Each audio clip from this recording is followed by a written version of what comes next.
통독할 말씀을 가지고 하나님은 아셨습니다 라는 제목으로 우리 유재명 목사님께서 말씀 전해 주실 것입니다. 다시 한번 기대하는 마음으로 힘차게 박수하고 목사 모시도록 하겠습니다.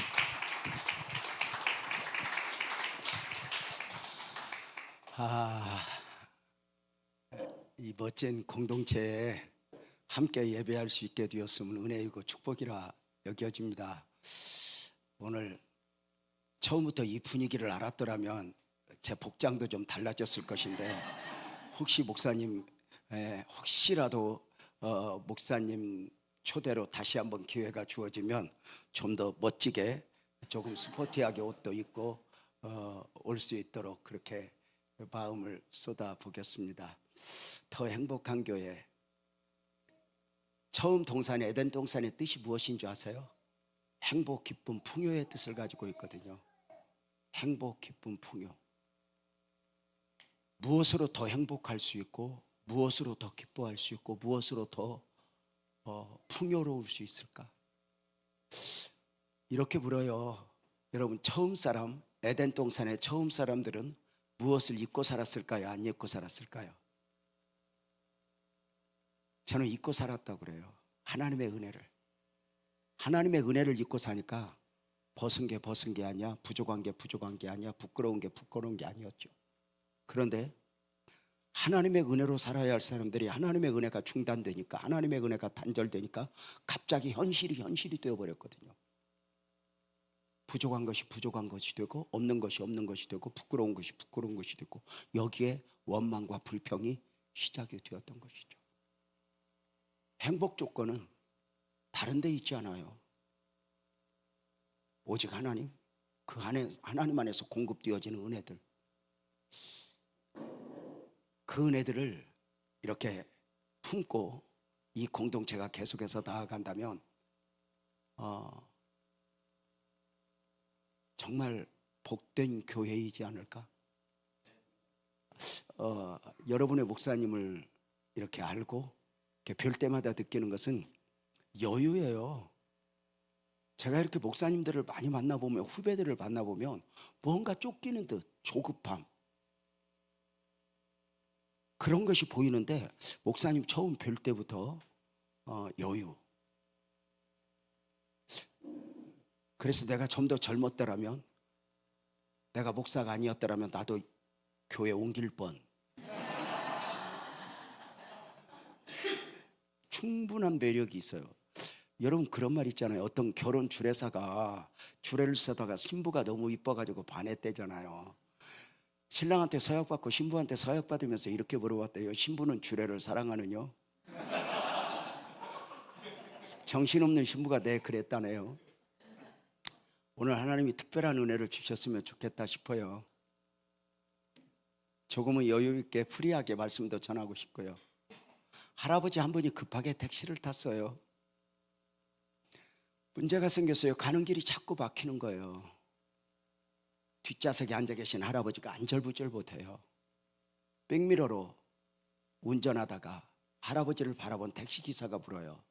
할아버지, 어딜 가시는데 그렇게 안절부절 못하세요? 그랬더니 요양원에 있는 우리 할멈한테 가. 저녁 시간이 다 되었는데 이렇게 차가 막히네. 빨리 가서 우리 할멈 식사 시간에 내가 같이 있어주면 좋겠는데. 그랬더니 택시기사가 이렇게 말해요. 할아버지, 할머니가 할아버지 안 계시면 식사를 못 하시나 봐요.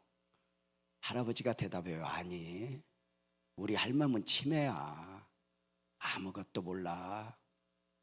나도 모르고 자식도 모르고 시간도 모르고 자기도 몰라. 이때 택시기사가 물어요. 그러면 할아버지, 할머니가 아무것도 모르시니까 좀 천천히 가셔도 되잖아요. 할머니가 모른다며요. 할아버지 대답해요. 내가 알잖아. 할멈은 나 없어도 된다 하지만 그 할멈에게 내가 있어야 하는 걸 내가 알잖아. 하나님은 우리를 아셨죠. 우리는 때로 하나님이 없어도 된다 하죠. 그런데 하나님은 끊임없이 아니야. 나는 너의 하나님이어야 해. 우리를 포기하지 않죠. 나의 나된 것은 하나님의 은혜라. 오늘 우리가 이 예배의 자리에 예배자로 드려질 수 있었던 것은 우리가 누구보다 심지가 견고했어도, 우리가 누구보다 믿음이 좋아서도 아니죠. 우리는 수없이 포기하려고 했고 수없이 그만두려고 했는데 어느 순간 느끼는 거예요. 그분이 나를 놓지 않는구나. 나는 당신과 함께하지 않아도 당신은 나와 함께했고, 내가 당신을 놓아도 당신은 나를 놓지 않았다. 때로는 환경으로 인해서 하나님을 놓고 싶을 때가 있죠. 절박한 환경 앞에서 하나님은 나의 하나님이 아닌가 봐 하는 느낌이 드는 거죠. 하나님을 부인해서도 믿음이 없어서도 아니에요. 성경 속에 하나님 맞죠? 그 하나님이 내 하나님일까? 아브라함과 이삭과 야곱의 하나님 맞아. 근데 그 하나님이 내 하나님일까? 목사님이 강단에서 선포하시는 그 하나님 믿어. 근데 그 하나님이 내 하나님일까? 어느 순간 하나님 앞에서 나는 아닌 것 같아요. 오늘 말씀이 한 여인이 그랬죠. 오늘 함께 읽은 말씀에는 저와 여러분들이 잘 알고 있는 소위 사르밧 과부 이야기가 나와요. 사랑하는 남편을 졸지에 하늘나라 보내고 남겨진 아들과 더불어 삶을 버겁게 여겨 살아내던 여인이 어느 날 모진 결심을 해요. 죽자, 그만 끝내자. 그 이유에 대해서 오늘 성경은 이렇게 소개해요. 가루통에 가루가 한 주먹 남았다고. 우리식으로 표현하면 쌀통에 쌀이 한 주먹 남았다는 거거든요. 아무 희망도 없죠. 아무 기대도 없죠. 느낌상 가루통에 가루가 한 주먹 남았다면 어제도 배불리 먹었고 그제도 배불리 먹었는데 한 주먹 남은 게 아니죠. 어쩌면 자신은 굶다시피 했을 거예요. 자신의 목숨보다 더 소중한 아들만 먹였을지 몰라요. 그런데 그 가루통의 가루가 어느 날 말없는 말을 하는 거예요. 환경이 말없는 말을 하는 거죠. 너 아직도 희망 있니? 너 끝내. 여인이 모진 결심을 하죠. 죽자. 여인이 이렇게 결심할 수밖에 없었던 이유에 대해서 성경은 좀 더 우리에게 많은 것을 알게 하는 게 뭐냐면, 지금 나라가 몇 년째 가뭄이에요. 나라가 몇 년째 가뭄이다. 산천초목이 메말랐고 사람들의 인심도 메말랐고 형편이 메마르니 그가 부모여도 그가 형제여도 자매여도 누가 도구를 도울 수 있는 입장이 아니죠. 각자 도생, 살아남아야 했죠.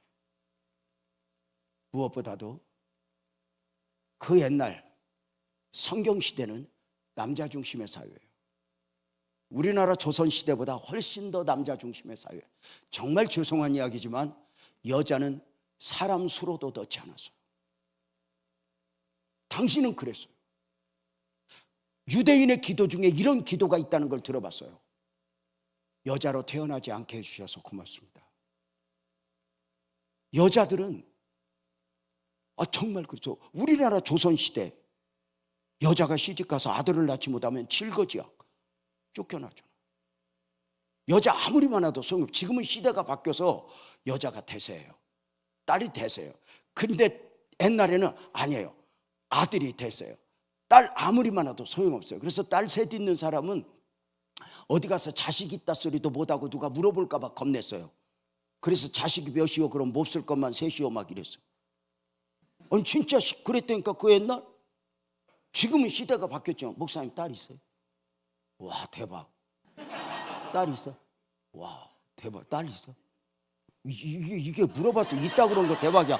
요즘에 아들만 있는 사람에게는 어떻게 인사하는 줄 알아? 삼가 조의를 표하나이다 뭐 이러고.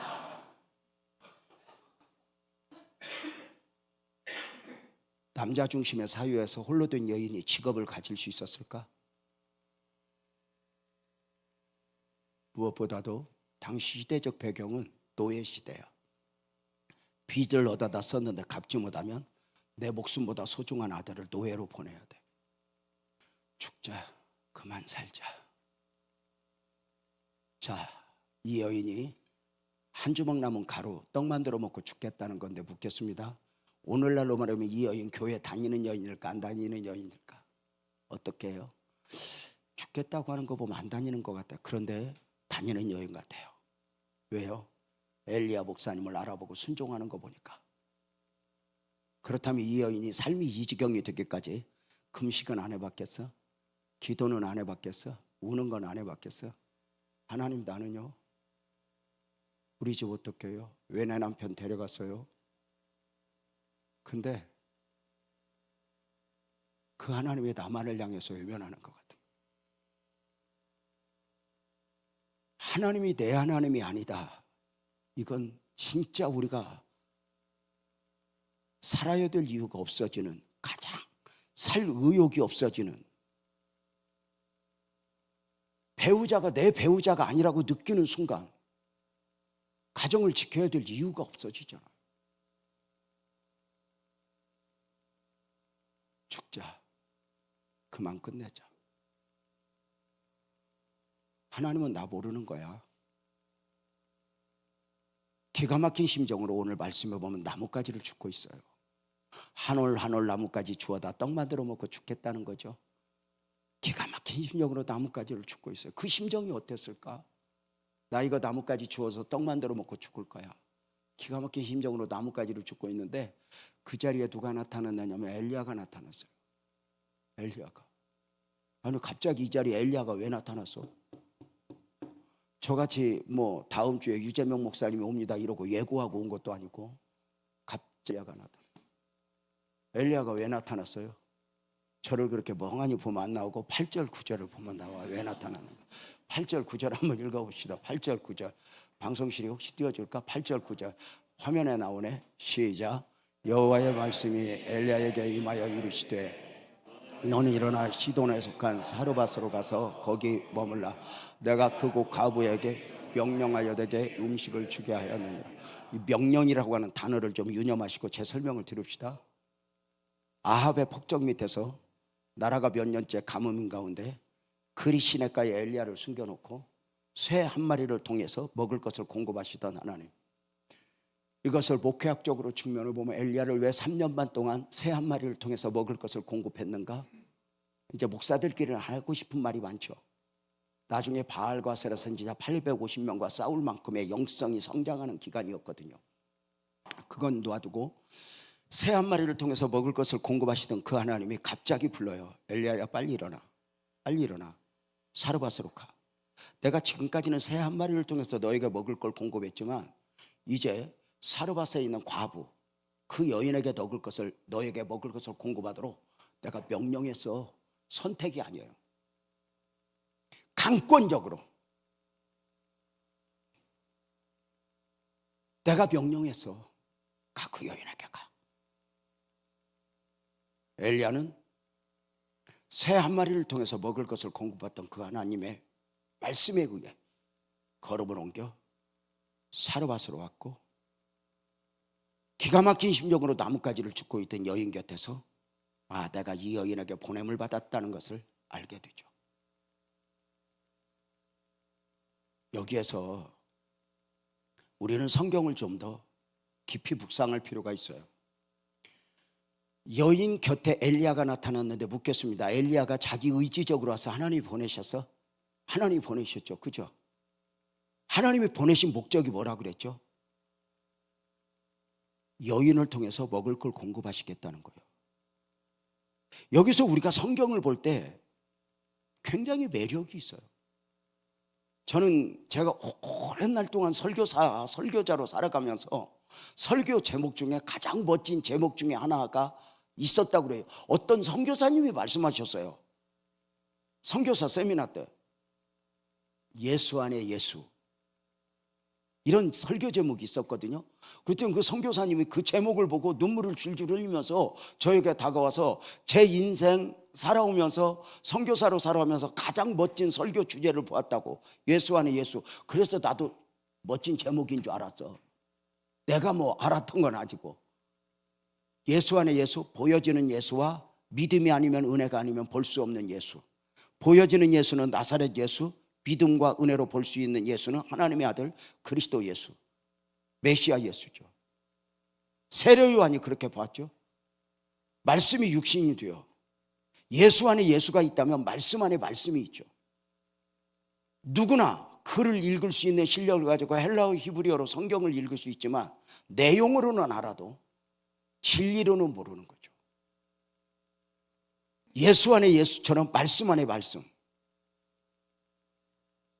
누구나 읽을 수 있는 내용으로의 성경 말고 진리로 읽어지는 성경, 더 깊이 볼 수 있는 성경, 이것이 어떤 면에서 설교자들이 입어야 할 축복 중에 하나죠. 이 여인에게 엘리야를 보낸 목적에 있어서도 마찬가지인 것 같아요.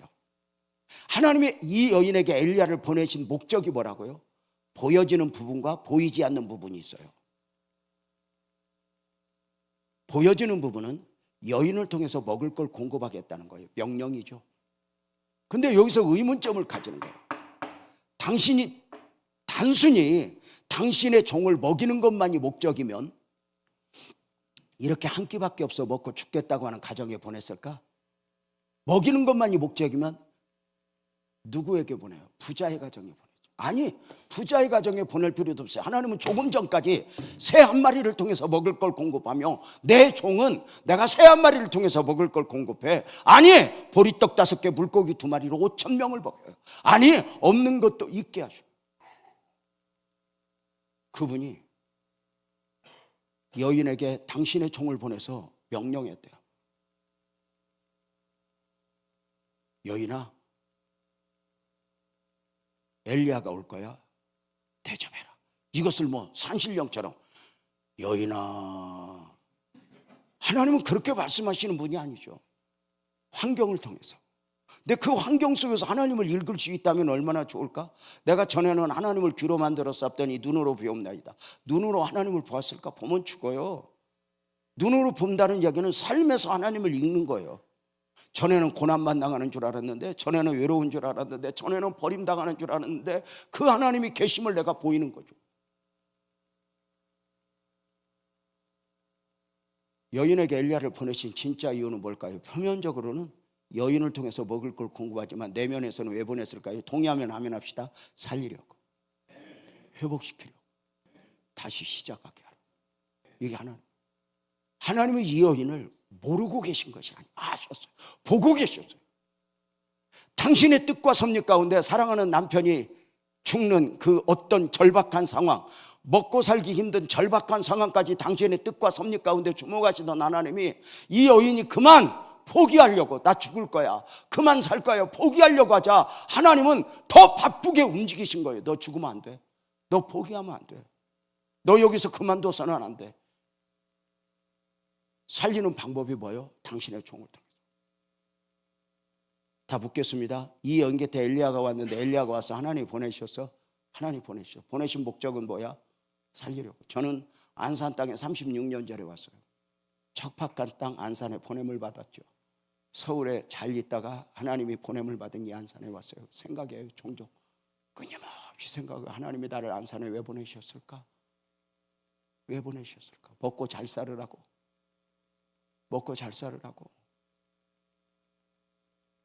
끊임없이 그 안에서 깨닫는 거예요. 살려야 될 영혼이 있게. 이걸 믿는 거죠.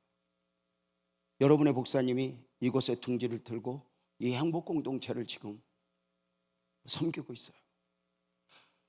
목사님을 왜 이곳에 보내서 이 공동체를 형성하셨을까?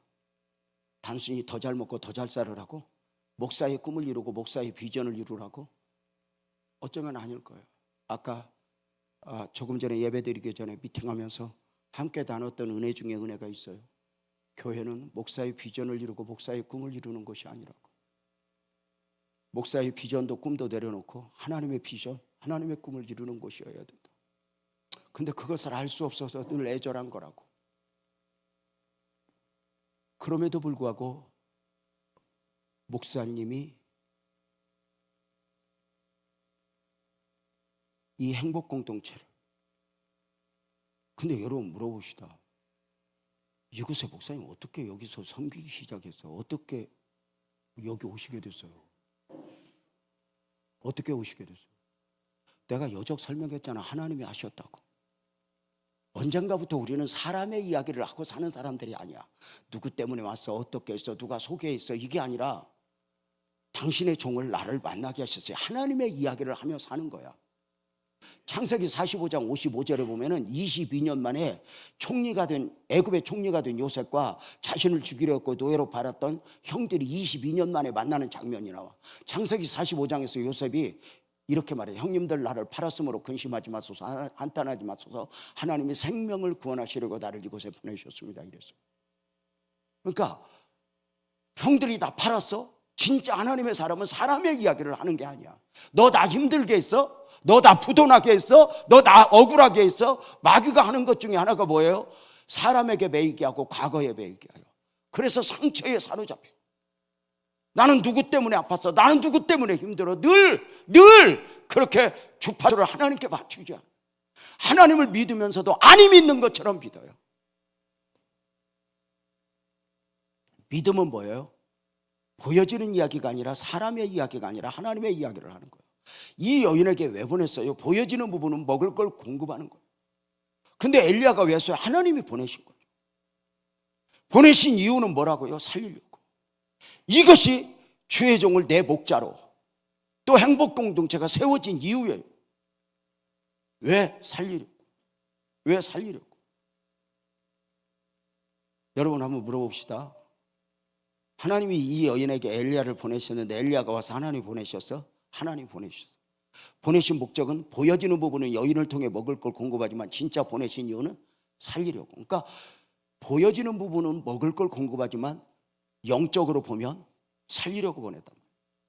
이게 놀라운 은혜가 아닐까? 자, 그래서 여기서 우리가 이런 질문을 해.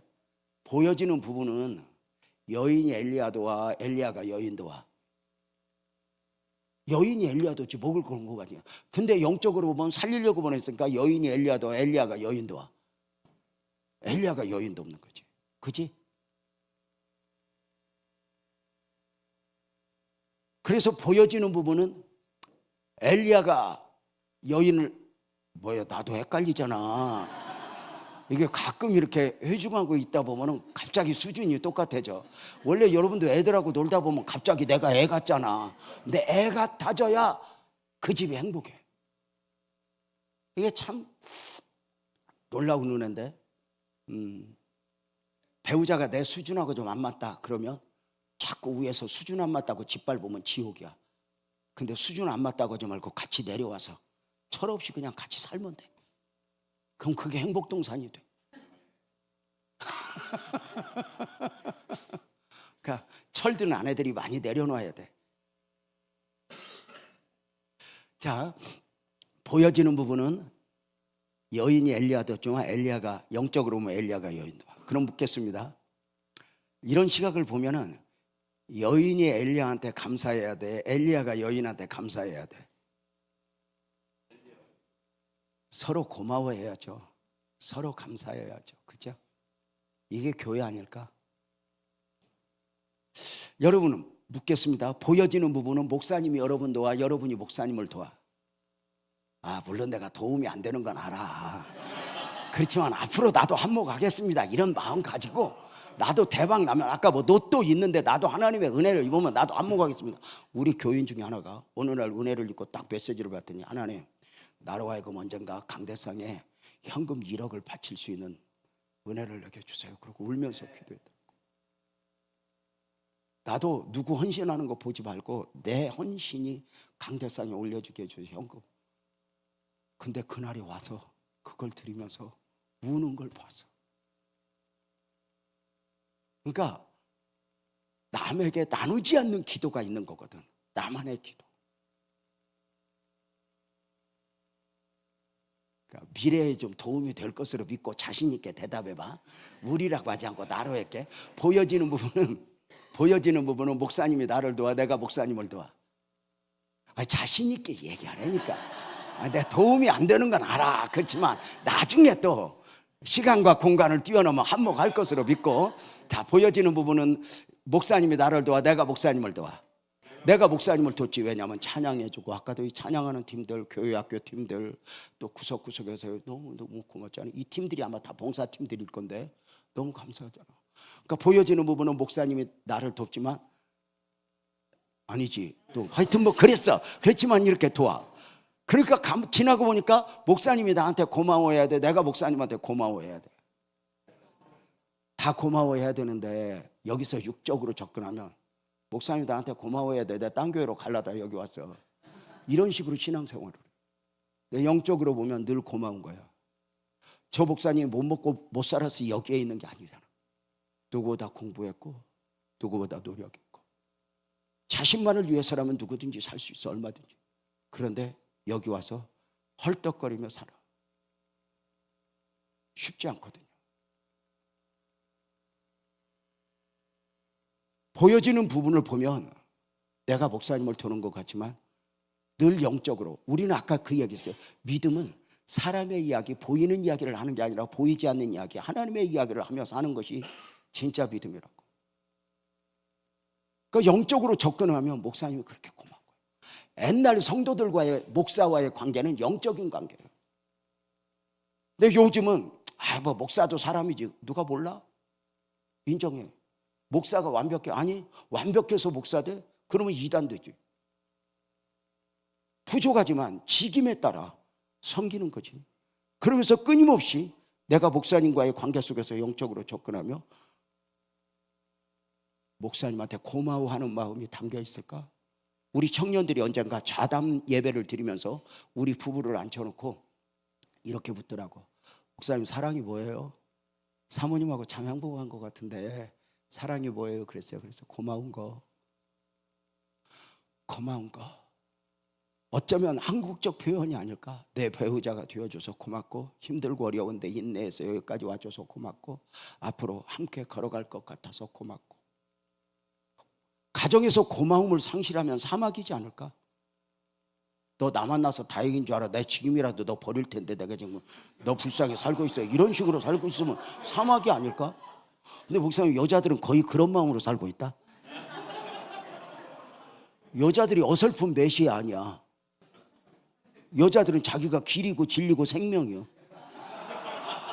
그러니까 여러분 여자분들 물어보세요. 여러분들은 집에서 잘못한 적이 있어 없어? 없어. 전부 다 남자가 잘못이야.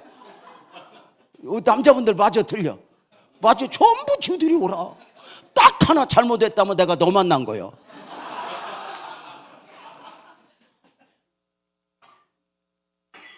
고마운 거. 근데 사람의 이야기가 아니라 하나님의 이야기. 부부가 맺어졌잖아. 저는 주례를 참 많이 썼어. 아마 여러분의 목사님도 마찬가지일 거야. 많이 설 때는 하루에 4번도 썼어. 그게 이제 청년들이 또 있으니까 어릴 때부터 봤던 애들이잖아. 걔들이 이제 주례를 부탁해. 이제 가끔 주례를 서면서 짓궂게 질문을 해. 아, 내가 주례 서다 갑자기 궁금했는데 너네들 누가 먼저 좋아했냐 물어봐. 그러면 99% 남자들이 남자다움을 나타내. 내가 먼저 좋아했습니다. 그래. 근데 그중에 10% 어설픈 놈들이 있어. 누가 먼저 좋아했냐면 아내를 쿡쿡 치면서 네가 먼저 좋아했잖아. 그래. 근데 그때마다 내가 이렇게 말해. 근데 내가 지금 누가 먼저 좋아했냐고 묻는 것은 어디서 만났냐, 누가 먼저 좋아했냐 궁금해서가 아니야. 이제부터는 하나님의 이야기 해라. 하나님이 짝지어 주신 것을 사람이 나눌 수 없다. 누가 먼저 좋아했고 누가 먼저 안 할라다 했고 이게 아니라 이거 하나님이 맺어 주셨어. 행복 공동체, 이 행복한 교회와 내가 하나님이 맺어 주신 관계야 하면 느낌이 달라지지 않을까? 내가 언제든지 연말이면 교회 옮길까 생각하고, 내가 언제까지 여기 다녀도 이게 아니라 내가 교회 지체잖아. 그런 마음이 있는 건 이상한 게 아니야.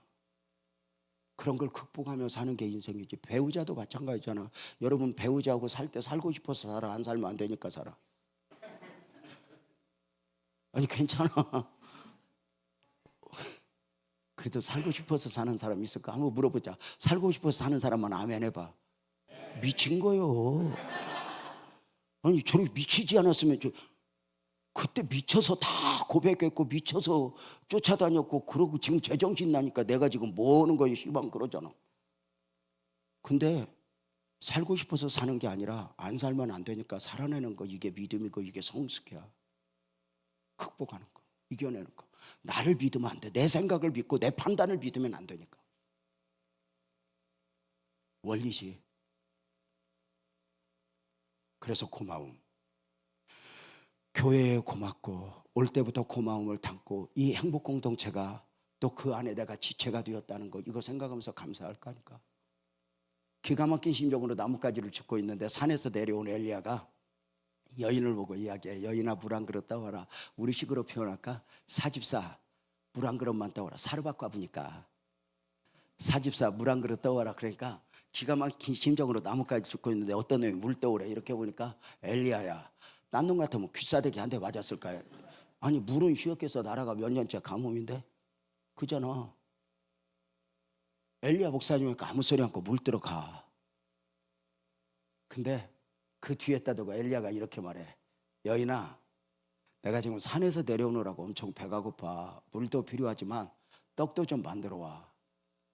한 주먹 나온 거 가져오려니까 여인이 가다 말고 엘리야에게 돌아와서, 목사님, 엘리야 목사님 어디 갔다 이제 오셨어요? 우리 집 사정 알아요? 나 그거 먹고요 죽으려고 그랬어요. 가루통에 가루 한 주먹 남았어요. 우리 남편 죽었을 때 어디 있었어요? 우리 집 사정 아세요? 벼룩에 간을 빼먹지 이거 가져오라고요.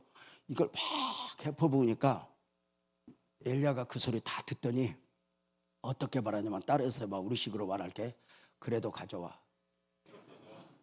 이게 여러분 진짜 나는 목사의 입장으로서 대단한 것 같아. 나 같으면 어떻게 했을까? 맞춰봐. 1번, 우리 교회 집사님한테, 사집사 이번에 이거 뭐 해야 되니까 수련회 있으니까 이거 지금 감동이 왔거든. 네가 봉사 좀 해. 그랬더니 막 와서 이제 해퍼붙는 거야. 목사님, 우리 집 사정 알아요? 맨날 빨빨거리고 다니고.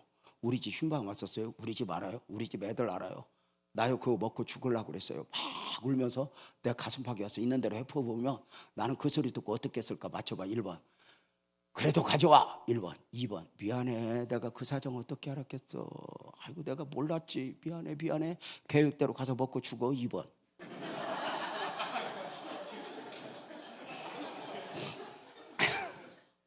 여러분, 이 유재명 목사는 그래도 가져와 1번 스타일로 목회했을까?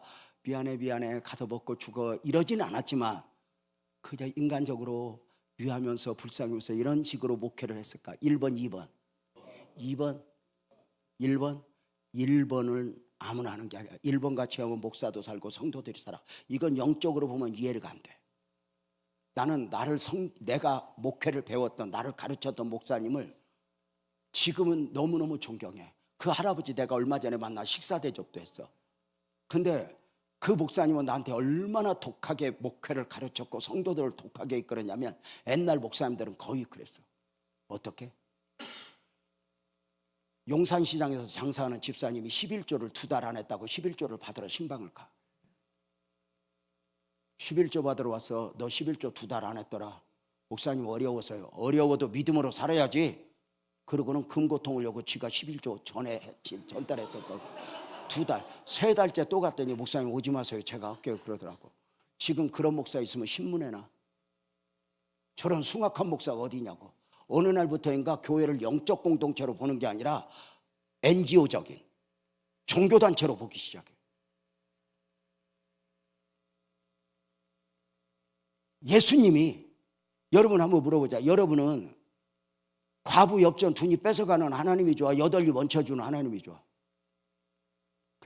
그냥 쌩까? 우리는 어느 순간에 하나님이 원하는 나가 아니라 내가 원하는 하나님에 매여 있어. 내가 원하는 건 종교야. 기독교와 다른 종교의 다른 점이 뭐야? 다른 종교는 내가 원하는 종교야. 기독교가 왜 힘들어? 하나님이 원하는 나여야 하니까. 이게 쉽지 않지. 그래서 나를 내려놓고 나를 복종시키고 나를 죽이고 그분의 뜻을 따르는 거 아니야. 나는 그래도 가져와 이거 못해. 왜? 나는 착해. 왜냐하면 나 착한 걸 우리 아내가 인정하고 우리 애들이 인정해. 내가 어느 정도 착하냐? 교회 건축을 몇 번 했거든. 건축할 때 헌금이 필요해. 얼마나 내가 울고 기도해. 하나님 헌신할 사람 보내주세요. 헌신하게 해주세요. 기도하면. 근데 미안해요. 그렇게 기도해서 헌신하는 사람이 오는 거 보면은 좀 집안채도 있고 여유가 있는 사람이 오는 게 아니라 지 먹고 살기 힘든 것들이 와요. 1,000만 원, 2,000만 원 들고 또 그 목사님 나 이거 하나님 앞에 감동받고 온 거면 내가 너무너무 가슴 아픈 거야. 왜 있는 사람은 안 오고 이렇게 지질이 없는 사람, 물론 있어도 뭐 한 산에 있으면 얼마나 있겠어. 그게 그거지. 그럼에도 불구하고 그 없는 사람들이고 가부 엽전 주님이 내놓는 거야. 이걸 내가 받을 수가 없어. 그래서 내가 그거 받고 기도를 해. 하나님이 헌신 받아주세요. 눈물의 헌신을 받아주세요. 막 기도하면 함께 막 울어. 얼마나 거기서 내가 헌신 받았다고 하나님 앞에. 그리고 이 헌금도 도로 갖고 가. 하나님은 이 돈 없어도 살아. 이거 갖고 가서 너나 잘 먹고 잘 살아. 왜 목사님은 나보고 헌금도 못하게 해요? 그러고 또 갖고 가. 이런 목사님 좋아 안 좋아? 좋지. 따라서 봐요. 착한 목사는, 좋은 목사는, 나쁜 목사다. 언젠가부터 하나님이 나한테 그래. 유재명, 네가 나보다 착해? 내가 감동 줬는데 네가 막어? 우리는 언젠가부터 기독교를 멸시하는 이유가 뭐야? 내 생각이 안 담겨지거든. 내 상식이 안 담겨지거든. 근데 이걸 영적 시각으로 보지 않으면 안 된단 말이야. 오늘을 살게 하시고 내일을 섭리하시는 그 하나님이 당신의 뜻과 섭리 가운데 과부 엽전 두님을 원하신단 말이야. 근데 우리는 내 생각에 배요. 좋은 목사님 원해. NGO적인 목사를 원해. 희생하고 내려놓고.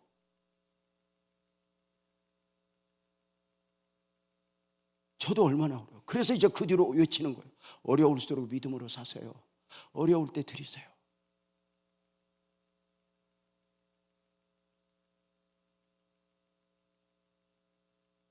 교회가 성장해 가면서 성도들이 함께 성장하는 모습을 보면서 감동을 하죠. 오늘날의 세상이 좋아하는 목사는 누구예요? 하나님이 좋아하는 목사가 아니에요. 문제는 교회부터 세상이 좋아하는 목사하고 똑같이 춤추고 있어요. 우리 목사님은 이래야 돼. 딱 틀을 놓고. 교회 와서 제일 무서운 사람이 어떤 사람인 줄 알아요? 목사님이 내 비전하고 같아서 등록했습니다. 이 사람은 진짜 무서워요. 왜냐하면 이 사람은 1년 있다가 틀 사람이에요. 내 비전하고 다른 것 같습니다 이러고. 여러분 어때요? 잘 아는 대로 여인은 그래도 가져와 이 소리에 엘리야의 말씀에 순종했고 가루통에 가루가 떨어지지 않는 기적을 경험하게 됐죠. 왜 우리가 영적이어야 되고 이 말씀을 데살로니가 교회 성도들이 설교를 들을 때 사람의 말로가 아니라 하나님의 말씀으로 받았더니 이 말씀이 믿는 자 속에 역사했다고 그랬는데 왜 그래야 되나? 왜 하나님은 음성을 어떻게 들려주나? 이건 명령이었잖아요. 당신의 뜻과 섭리 가운데 왜 그리하셔야 했나? 방송실 15절 한번 띄워줘봐요. 15절 이렇게 말해요. 자, 여인이 가서 엘리야의 말대로 하였더니, 따르셔봐요. 엘리야의 말대로 하였더니.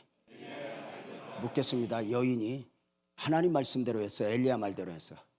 엘리야 말대로 했죠. 근데 이 말이 왜 중요한 줄 아세요? 16절 여호와께서 엘리야를 통하여 하신 말씀같이 하나님은 당신의 종을 통해서 말씀하시고 당신의 종을 통해서 명령하시고 당신의 종을 통해서 헌신하게 하시고 그리고 성도들에게 복을 주고 은혜를 끼쳐가시게 하는 게 하나님의 원리죠. 왜 우리가 설교를 들을 때 사람의 말로가 아니라 하나님의 말씀으로 받아야 돼? 왜 하나님의 마음을 읽고 목사의 마음을 읽어야 돼? 목사는 사실 은혜의 통로요, 응답의 통로야. 하나님은 산신령처럼 말씀하시는 분이 아니야. 내가 그곳 여인에게 명령했어. 근데 어떤 면에서 모진 엘리야의 요구를 통해서 하나님은 말씀하신 거지. 성경은 말도 아닌 하나님 말씀에 순종하면서 기적이 일어나죠. 내 생각 속에 하나님을 담으면 기적은 절대 없어. 은혜는 없어. 항아리에 물을 채워라, 떠서 갖다 줘라, 여리고를 돌아라, 이해가 돼? 안 되지.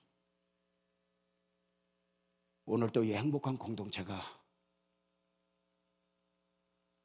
그냥 행복한 공동체가 아니라 하나님이 너무 좋아서, 하나님의 은혜가 있어서, 하나님의 말씀이 살아있고 그 말씀이 믿는 자 안에서 역사하는 귀한 공동체로 달려가는 가운데